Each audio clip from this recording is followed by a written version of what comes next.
অবস্থা দেখো গাইস, ভুতু খুব দুষ্টামি করে বলে এর জন্য কি করেছে দিদি, ও মানে খুব দুষ্টামি করে এর জন্য কি করেছে আর দিদি ওকে শুয়ে দিয়েছে, কারণ শুয়ে দিলেও একটু ভয় ভয় পায়। ও মনে করে কি যে আমি পড়ে গেছি, এরকম একটা ভয় পায় ও, এর জন্য শুয়ে দিয়েছে। আর ও ভয়ে এখন আর নড়াচড়া করছে না, চুপ করে শুয়ে রয়েছে ওইভাবে। আর ওই যে হামাগুড়ি দিয়ে খুব দুষ্টামি করছে, এদিক ওদিক সেদিক চলে যাচ্ছে, কথা শুনছে না। তো আমি বলছি কি তোর কোলে নিতে লাগবে না, নিচে রাখ। ও মানে কোলে নেবে, নিয়ে দৌড়াবে। তো সেটা বারণ করছি বলে তারপরে রাগ হয়ে ওকে শুয়ে দিয়ে চলে গেছে। এখন শুয়ে দিয়েছে, এখন আর ও উঠছে না ভয়ে। আমি ভাবলাম তোমাদের একটু দেখাই, ভিডিও করে দেখাই। তো ওরকম ভাবে শুয়ে চুপ করে রয়েছে।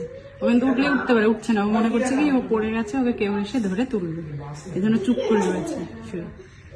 ওঠো ওঠো, তুমি পড়ে যাওনি, শুয়ে দিয়েছে দিদি। আসো ভয় নেই, ভয় নেই, পড়ে যাওনি তুমি।